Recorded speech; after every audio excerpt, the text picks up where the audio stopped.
Welcome FPL fans. In today's video we're going to take a look at my updated FPL draft for the start of the season. We're also going to answer an important question of which premium player do we start with, Haaland or Mohamed Salah. Let's waste no time and have a look at how the squad is looking.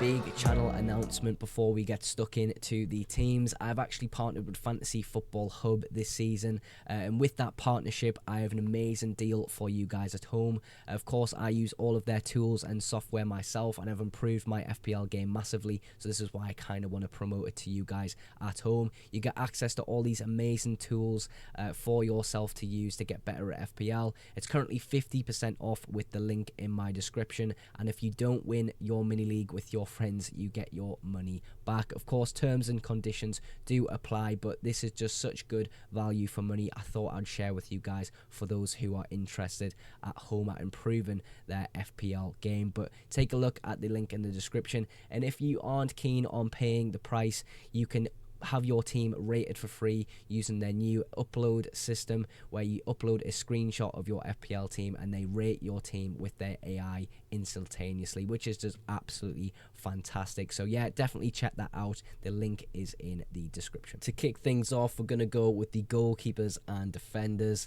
and let's look at the goalkeeper pairing of Sam Johnstone and Flecken. Now, Palace and Brentford have some decent fixtures over the first few game weeks in FPL, and they rotate pretty nicely, which I'll show you in just a second. But let's talk about Sam Johnstone and the Crystal Palace #1 position.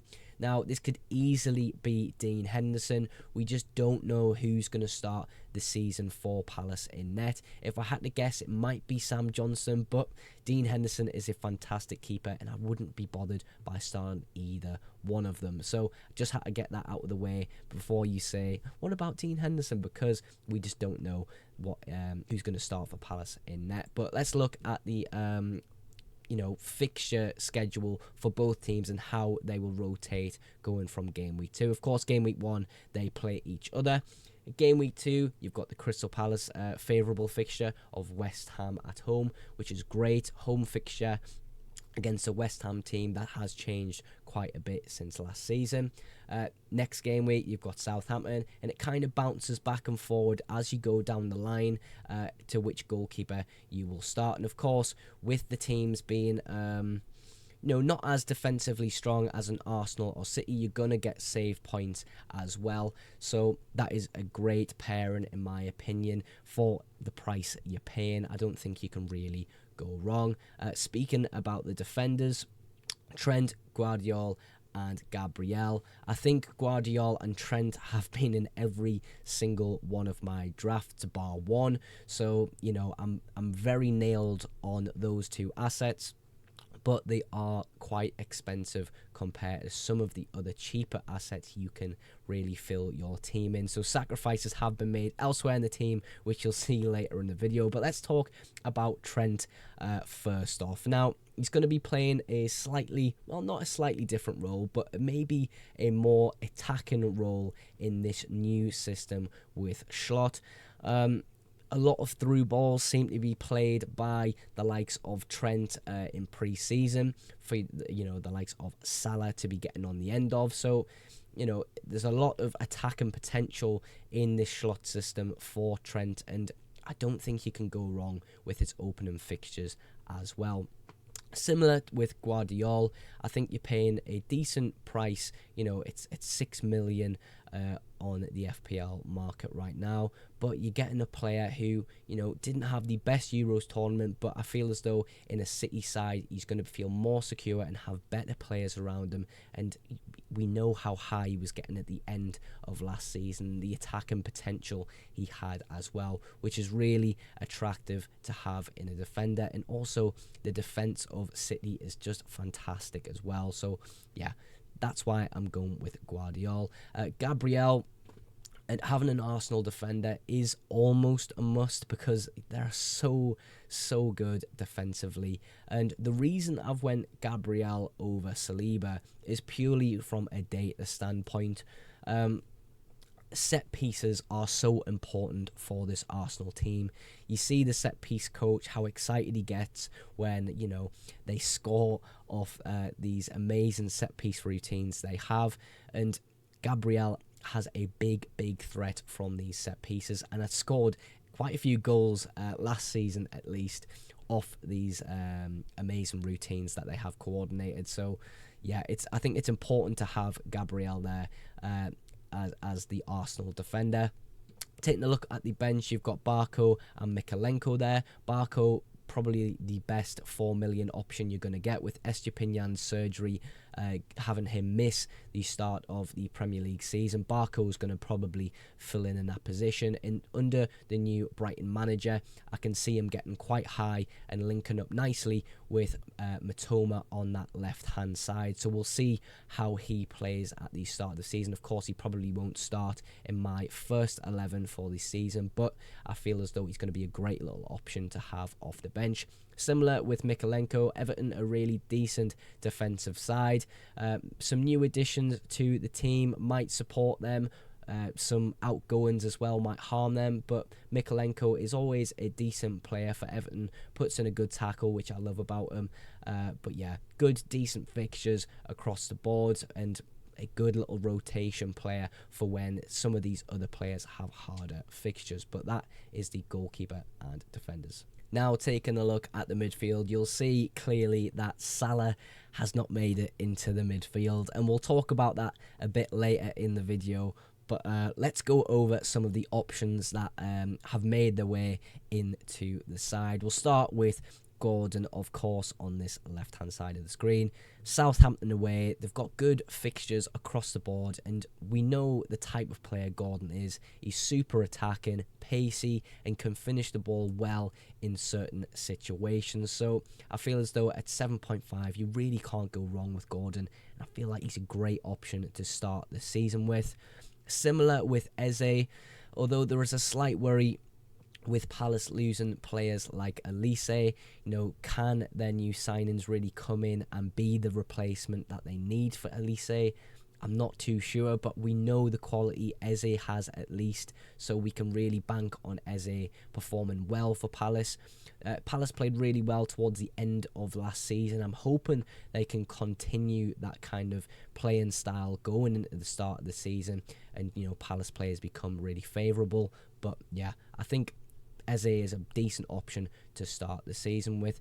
Gibbs White, really good fixtures Forest have actually in the opening first few game weeks of FPL.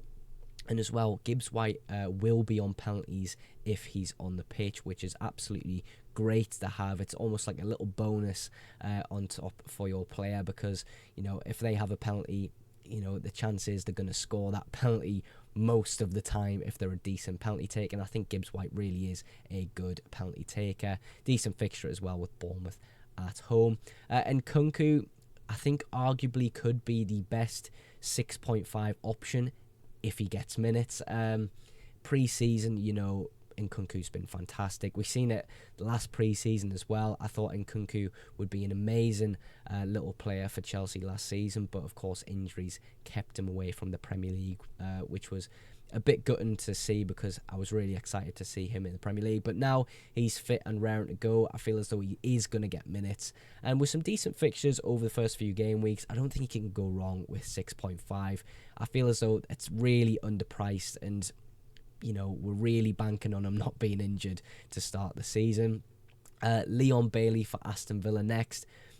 Unbelievable player. I feel as though now Diaby's gone, there's not as much competition for him, and he can really get the minutes and start proving his data, because his data is fantastic. It's unbelievable.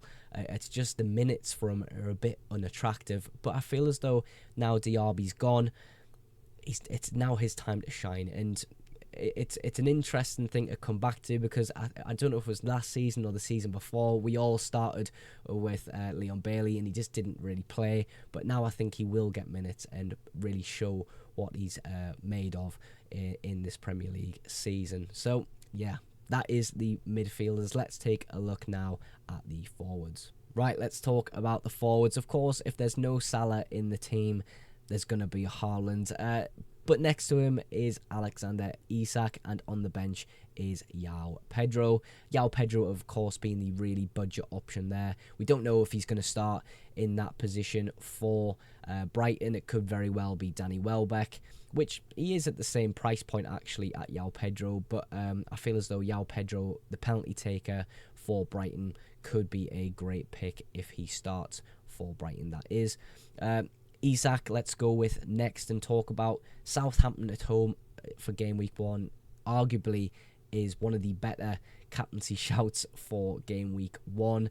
Someone different, because I feel a lot of people are going to be going with a Salah captaincy or a Haaland captaincy. It's just how it normally goes, but Isak is a great little differential captain you could go for, and is one of the reasons why he's in this squad.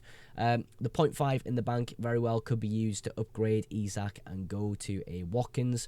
But at the moment, I think Isak might just beat Watkins out in the first few weeks in terms of points. That could easily change. My mind is kind of 50-50 on those two guys, but I feel as though Isak is probably a little bit better of a pick than Watkins to start with in FPL. Let's talk a little bit about Haaland. There's not a lot to say about him because we know the type of damage he can do to teams. It's kind of terrifying not to own him, in my opinion. The ownership is going to be a lot less this season, so if you're banking against Haaland and going with players like Salah, and Haaland does well, I think ranks could be drastically changed by that. But game week 2 with the Ipswich fixture for Man City is just going to be a killer, in my opinion. I don't think you're going to get a better fixture than that this season, really. It's a possible triple captain shout as well in game week 2, even, because we're not going to get a lot of double game weeks and blank game weeks this season, just with the FA Cup changes. So, you could go nice and early and get ahead of the pack with a triple captain in game week 2, which could be a strategy you go with in FPL at the start of the season. But yeah, Haaland is just scary to go without, and I feel as though he could be, again, fantastic this season. Of course, get the golden boot once again. Overall, with the team in terms of captaincy, like I mentioned, Isak or Haaland is really what I would go with there. I feel as though Chelsea in pre-season, shown that they haven't been amazing, but pre-season doesn't really matter too much. Players are just getting back to fitness from international tournaments and things like that. Of course, Haaland hasn't been at an international tournament, has had a long off-season where he can work a lot on himself, which I think is going to be really nice for Haaland as well coming into this new season. But let me know what you think of the team in the comments. Any changes you would make to my team, let me know. Just to outro the video there, I want to give you a big thank you for watching today's video. If you have enjoyed today's video though, drop a subscribe on the channel and like today's video. There's also a notification bell next to the subscribe button, and that will let you know when my latest upload is live. But that is everything for today's video. Again, thank you so much for watching, and I will catch you in the next one. Bye for now.